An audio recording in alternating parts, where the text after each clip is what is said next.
শুভ সন্ধ্যা সবাইকে। আজ 27 সেপ্টেম্বর শুক্রবার। আজকের সন্ধ্যার বিশেষ বিশেষ খবর হলো, আগামী 29 সেপ্টেম্বর করিমগঞ্জে অনুষ্ঠিত হবে আসাম প্রত্যক্ষ নিয়োগ পরীক্ষা অর্থাৎ এডিআরই। করিমগঞ্জ কেন্দ্রের আশপাশ এলাকার বাজার বন্ধের ঘোষণা। নম্বরবিহীন দুটি বাহনের সংঘর্ষ লামাজুয়ারে, গুরুতর আহত 4। বরাকের বাঙ্গনে নদী গর্ভে বরযাত্রাপুর জিপির রানীনগর পিএইচই প্ল্যান্ট। ডিডিএমএ ও জল সম্পদকে দায়ী করলেন এলাকাবাসী। মিসবাহুল ইসলাম লস্করের ভূমিকা নিয়ে উঠল প্রশ্ন।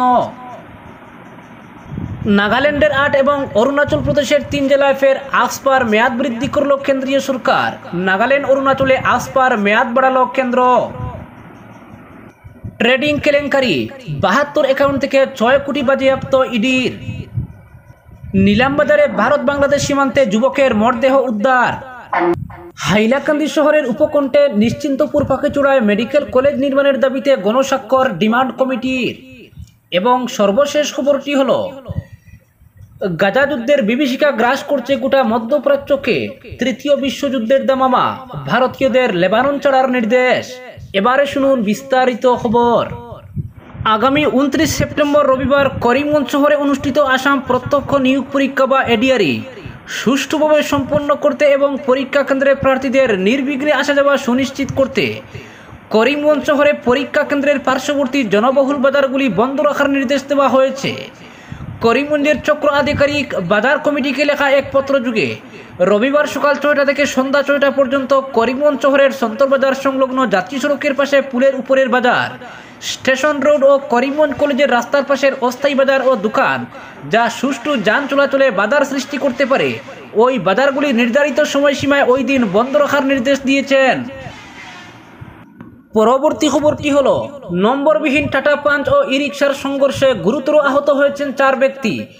ঘটনাটি সংঘটিত হয়েছে বৃহস্পতিবার রাতে করিমগঞ্জ জেলার বদরপুর থানাধীন লামাজুয়ার এলাকার 37 নং জাতীয় সড়কের কালীবাড়ির সামনে। দুর্ঘটনার শব্দ পেয়ে স্থানীয়রা এগিয়ে গিয়ে আহতদের উদ্ধার করে চিকিৎসার জন্য শ্রীগৌরী হাসপাতালে পাঠিয়ে দেন। আহতদের মধ্যে রয়েছেন স্বপন নমশূদ্র, কাজল নমশূদ্র, নির্মল রায় ও ই রিকশা চালক কাশিম উদ্দিন। ঘটনার পর টাটা পাঞ্চ বাহনের চালক পালিয়ে গাড়াকা দিতে সক্ষম হলেও তার বাবা নিয়াজ উদ্দিন জনতার হাতে ধরা পড়ে বর্তমানে বদরপুর পুলিশের জিম্মায় রয়েছেন। পরবর্তী খবরটি হল, নিশ্চিন্তপুর পাখিচূড়ায় মেডিকেল কলেজ নির্মাণের দাবিতে গণস্বাক্ষর ডিমান্ড কমিটির। হাইলাকান্দি শহরের উপকণ্ঠে কাঞ্চনপুর বাগানের অন্তর্গত নিশ্চিন্তপুর পাখিচূড়া এলাকায় প্রস্তাবিত মেডিকেল কলেজ নির্মাণের দাবিতে এক মঞ্চে উঠে এলো স্থানীয় বিভিন্ন সংগঠন। এ নিয়ে স্থানীয় বিশিষ্ট নাগরিক শিক্ষক নিজামুদ্দিন লস্করের বাড়িতে এক সভা অনুষ্ঠিত হয়। এতে উপস্থিত ছিলেন জেলার একাংশ সমাজকর্মী, রাজনৈতিক নেতৃবৃন্দ, বিভিন্ন সংগঠনের কর্মকর্তা এবং বুদ্ধিজীবীরা। এলাকার প্রবীণ শিক্ষক লাবণ্যনাথের পৌরোহিত্যে আয়োজিত সভায় প্রত্যেক বক্তাই এই অঞ্চলে মেডিকেল নির্মাণের পক্ষে যুক্তি তুলে ধরেন। কাঞ্চনপুর বাগান এলাকার যে স্থানে মেডিকেল কলেজ স্থাপনের দাবি উঠেছে, সেটি হাইলাকান্দি এবং লালার মধ্যবর্তী হয় বাড়তি সুবিধা বলে মনে করছেন স্থানীয় সাধারণ মানুষ। এই অঞ্চলে মেডিকেল কলেজ স্থাপনের পক্ষে একজুট হয়েছেন কাঞ্চনপুর, বাউয়ারঘাট, পাখিচূড়া, মোনাচড়া, বড়বন, আয়নাখাল, বিশিংচা অঞ্চলের মানুষ। তাদের মধ্যে এখানে মেডিকেল কলেজ স্থাপিত হলে জেলার সব প্রান্তের মানুষ উপকৃত হবেন। বাগান এলাকার খেটে খাওয়া মানুষও স্বাস্থ্য পরিষেবার সুবিধা পাবেন। উল্লেখ্য, মুখ্যমন্ত্রী ডক্টর হিমন্ত বিশ্ব শর্মা ঘোষণা করেছেন, মেডিকেল কলেজ নির্মাণের জন্য 150 বিঘা সরকারি জমির প্রয়োজন। বাগানে জরিপ করে দেখা গেছে, যে অঞ্চলে মেডিকেল কলেজ নির্মাণের দাবি উঠেছে সেখানে প্রায় 170 বিঘা সরকারি জমি রয়েছে। এ ব্যাপারে সপ্তাহখানেক আগে এলাকা পরিদর্শন করে গেছেন রাজস্ব বিভাগের কর্মকর্তারাও। এই অঞ্চলে মেডিকেল কলেজ স্থাপন করা হলে যোগাযোগের ক্ষেত্রে কোনো নতুন রাস্তা তৈরি করার প্রয়োজন পড়বে না। ন্যাশনাল হাইওয়ে থেকে পাখিচূড়া বাগান পর্যন্ত 15 ফুটের অধিক প্রস্থ বিশিষ্ট রাস্তা রয়েছে। 5 মিনিটের মধ্যে সেখানে যাতায়াত সম্ভব। সভায় উপস্থিত স্থানীয়দের নিয়ে মেডিকেল কলেজ ডিমান্ড কমিটি গঠন করা হয়। শীঘ্রই এই কমিটি করিমগঞ্জের সাংসদ কৃপনাথ মালার সঙ্গে দেখা করে এ ব্যাপারে সবিস্তারে তুলে ধরবে বলে জানান কর্মকর্তারা। পাশাপাশি এদিন হাইলাকান্দির জেলা শাসক এবং মুখ্যমন্ত্রী ডক্টর হিমন্ত বিশ্ব শর্মার উদ্দেশ্যে এ দাবি সম্বলিত স্মারকপত্র প্রদান করার সিদ্ধান্ত নেওয়া হয়। মেডিকেল কলেজ নির্মাণের দাবিকে জোরদার করে তুলতে ইতিমধ্যে গণস্বাক্ষর সংগ্রহ শুরু করেছেন ডিমান্ড কমিটির সদস্যরা। পরবর্তী খবরটি হল, নিলামবাজারে ভারত বাংলাদেশ সীমান্তে যুবকের মরদেহ উদ্ধার। ভারত বাংলাদেশের সীমান্তবর্তী দুর্গানগরের জঙ্গলে এক যুবকের মরদেহ উদ্ধার হলো। জয়নুল হক নামের ওই যুবককে খুন করা হয়েছে বলে অভিযোগ তুলেছে তার পরিবার। নিলামবাজার পুলিশ ঘটনার তদন্ত করছে। জানা গেছে, বৃহস্পতিবার বিকেলে নিলামবাজার থানা এলাকার ভারত বাংলাদেশের সীমান্তবর্তী দুর্গানগরের জঙ্গলে একটি লাশ দেখতে পান স্থানীয় মানুষ। সঙ্গে সঙ্গে বিষয়টি তারা নিলামবাজার পুলিশকে জানালে ওসি জয়চন্দ্র সিংহ পুলিশ বাহিনী নিয়ে ঘটনাস্থলে যান। পরবর্তীতে সার্কেল অফিসার জনাতন বাইপের উপস্থিতিতে লাশটি উদ্ধার করে ময়নাতদন্তের জন্য করিমগঞ্জ সিভিল হাসপাতালে পাঠিয়ে দেওয়া হয়। উদ্ধারের সময় মৃতদেহে আঘাতের চিহ্ন দেখা গেছে। অনুমান করা হচ্ছে দুষ্কৃতীদের হাতে খুন হয়েছেন ওই যুবক। এদিকে লাশ উদ্ধারের খবর পেয়ে দলচূড়া জিপির সাতকড়াগুলি এলাকার কিছু লোক উপস্থিত হয়ে লাশটি জয়নুল হকের বলে শনাক্ত করেন। ঘটনাস্থলে উপস্থিত হয়ে জয়নুল হকের পরিবারের লোকেরা জানান, বুধবার রাতে কোনো এক ব্যক্তির ফোন পেয়ে ঘর থেকে বেরিয়ে গিয়েছিলেন জয়নুল। গভীর রাত পর্যন্ত ঘরে না ফেরায় পরিবারের লোকেরা চিন্তিত হয়ে পড়েন।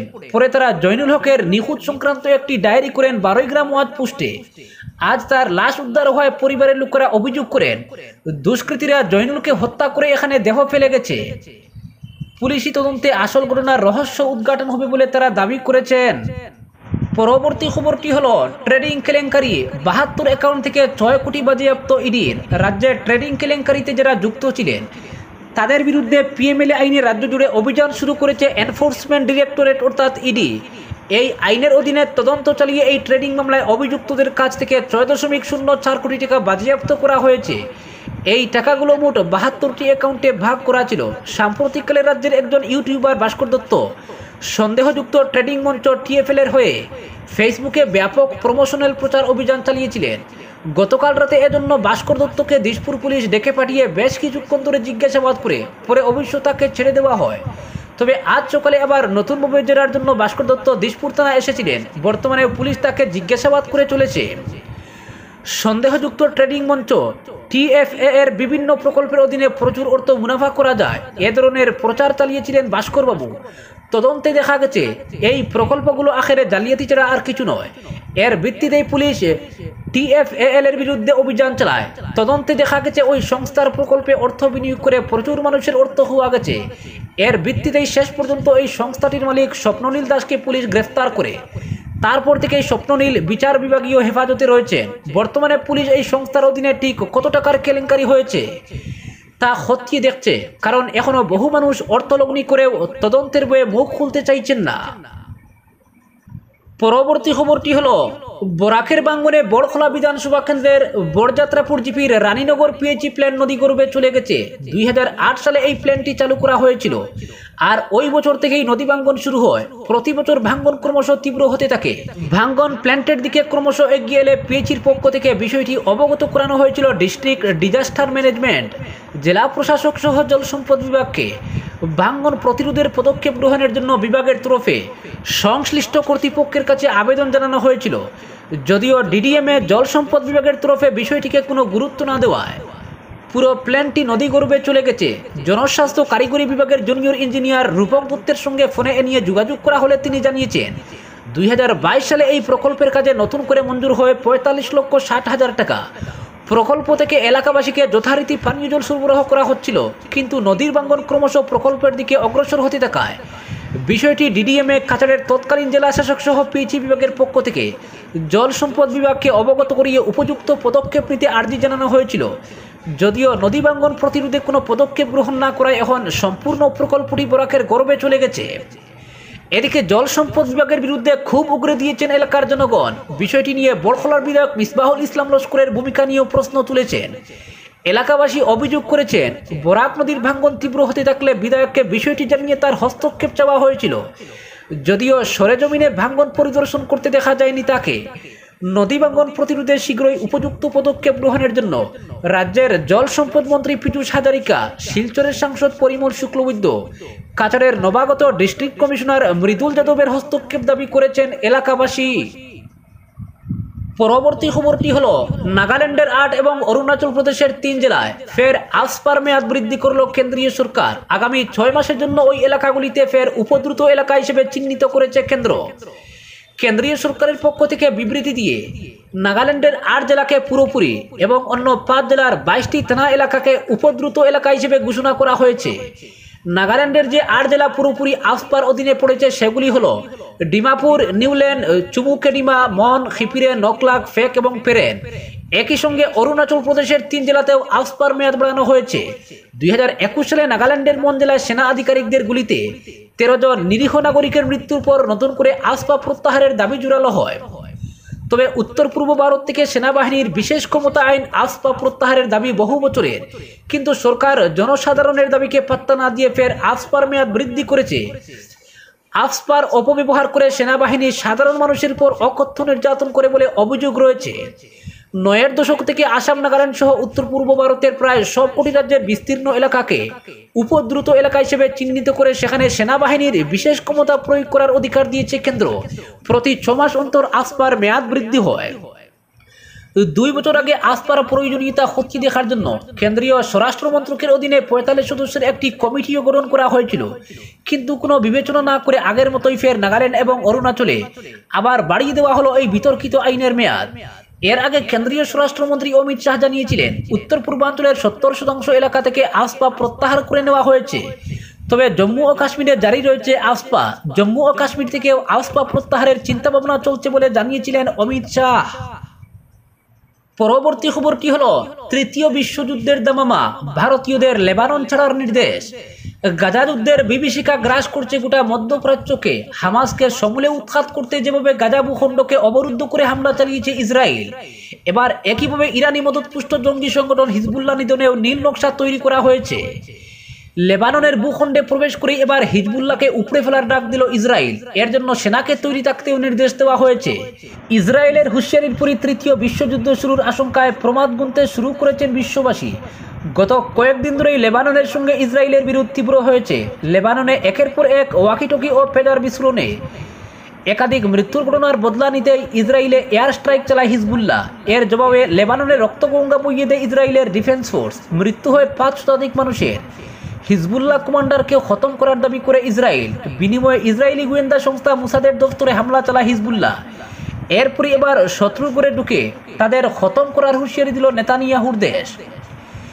ইসরায়েল ইতিমধ্যেই তার সেনাকে লেবাননে হিজবুল্লাহর বিরুদ্ধে স্থল হামলার প্রস্তুতি নিতে নির্দেশ দিয়েছে বলে জানা গিয়েছে। সেনা প্রধানের এই নির্দেশের পরই বৃহস্পতিবার বেইরুটে একাধিক স্থানে হামলা চালালো ইসরায়েল। এদিকে লেবাননের প্রধানমন্ত্রী নাজিব মিকাতি সোমবার পূর্ব ও দক্ষিণ লেবাননে ইসরায়েলি হামলাকে ধ্বংসাত্মক পরিকল্পনা বলে নিন্দা করেছেন। মিকাতি মন্ত্রিসভার বৈঠকে জানান, লেবাননে চলা ইসরায়েলি আগ্রাসন একটা ধ্বংসের যুদ্ধ। লেবাননের গ্রাম ও শহরগুলিকে ধ্বংস করার লক্ষ্যে একটি ধ্বংসাত্মক পরিকল্পনা। তিনি ইসরায়েলি আগ্রাসন বন্ধ করতে রাষ্ট্রপুঞ্জ, সাধারণ পরিষদ ও প্রভাবশালী দেশগুলোর প্রতি আহ্বান জানিয়েছেন।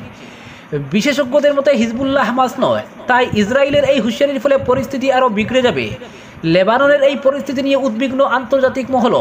এই সংঘর্ষের ফলে আঞ্চলিক শান্তি ও সুস্থিতির পরিবেশ বিঘ্নিত হওয়ায় দুই পক্ষকে লেবাননে 21 দিনের যুদ্ধবিরতির ডাক দিয়েছে ফ্রান্স, আমেরিকা, কাতার, আরব আমিরশাহী সৌদি আরব।